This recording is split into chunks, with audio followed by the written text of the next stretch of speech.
Parents and students say the district can do other things to make up for that $8.8 million deficit that don't include closing the school. 2 days, 2 deadly accidents. So now we're taking a look at what can be done to prevent more of these deadly accidents from happening in the future. And if you could take a look right now behind me, there is quite a bit of damage, something that Houston says he has never seen in his entire life working here. So before you make a splash at Presque Isle this weekend, here are some safety tips you should follow. Here's the painful reality. You only have a 1 in 175 million chance of winning the Powerball.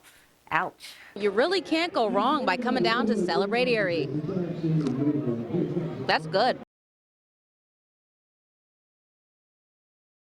September 4th will be a day parents Sarah and Jason O'Neill will never forget. We said goodnight to her. She said she was going to take a shower, and when we woke up the next morning, we wake up pretty early. We heard the shower water still running. Eldest daughter Alyssa, a former McDowell cheerleader and a freshman at Penn State Barron who was studying to become a nurse, died following a parent's seizure. She was only 18. Alyssa was diagnosed with epilepsy in January 2012, a disorder that can be hereditary but also developed in other ways. You can also develop it after if you get hit in the head really hard, multiple concussions, high fever spikes. To raise awareness about this disorder and help their daughter's memory live on, the O'Neills have started a social media campaign that is taking the world by storm. With support from the community and people from all around the world, the O'Neills are finding creative ways to make sure their daughter's memory lives on.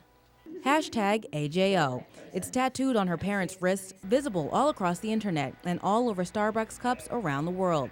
The day before she died, she told her mother she wanted to try a pumpkin spice latte. She didn't get a chance to have one. I want someone else to enjoy it. So her parents paid for some lattes to donate to anyone who ordered one and asked Starbucks workers to write #AJO on the cups. Starbucks tripled that donation, and now people as far away as Australia are part of this epilepsy awareness movement and now know Alyssa's story, a story about a girl with a big heart who is gone too soon. She was the most positive person. She made everybody smile. She was fantastic. We really loved her. A smoky haze sits above Conneaut Lake Park following a destructive early morning fire that completely burned down the dockside and the beach club, both very popular attractions. Audie Hayes has lived in the area since 1957. He says he can't even believe that another fire has happened at the park, a place his entire family loves. We've been coming here for a long time, and you just hate to see that was kind of last straw there. And Hayes is not alone with his disbelief and shock. I could have cried when I heard this. It's devastating. I'm sick. It's sickening. I got about maybe an hour's sleep all day. And my nerves are totally shot. Friends Mike Seletra and Dave Cole stand back, watching crews try to battle the remaining flames and subdue the smoke, all while reminiscing about the good times. I was just here Saturday night and had a great time in this place, and I sure hope they can rebuild it and the good times can continue. As people gather to look at the damage caused by the early morning fire, a community is now left to wonder what's next for the park. Is this fire the type of setback that will prevent the park from bouncing back, or can it rebuild? A community is torn.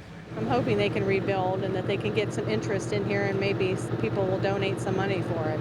And as Hayes rides his boat back to shore away from the park, he doesn't know what to think about the future of Conneaut Lake Park. We all wanted to see it survive, but stuff like this doesn't help us one bit.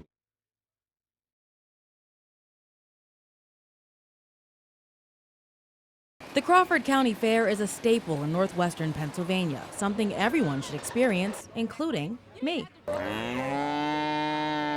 I call myself a city girl, and I've never been to a county fair before, and boy, was I pleasantly surprised. Right from the gate, I ditched the high heels and put on something a little more appropriate. Too bad I didn't have a pair of cowboy boots, at least this time. First stop was food. Beautiful, Greek, delicious. I had a delicious gyro, but if you want something a little sweeter, oh, the fair has you covered. All deep fried things. We have elephant ears, funnel cakes are the, number one. But now we do the cookie dough, cookies, candy. Next stop was the games and rides section. I took a few shots, but let's leave the sports to the professionals. So I guess basketball is not my strong suit. I think I better stick to reporting. And finally, I got to check out the animals, something I don't see too often back at home in New Jersey. I met a girl who's showing cows at the fair and has been doing it since she was a little kid. Since I was little, about 1. So my parents were in the farming and showing cows.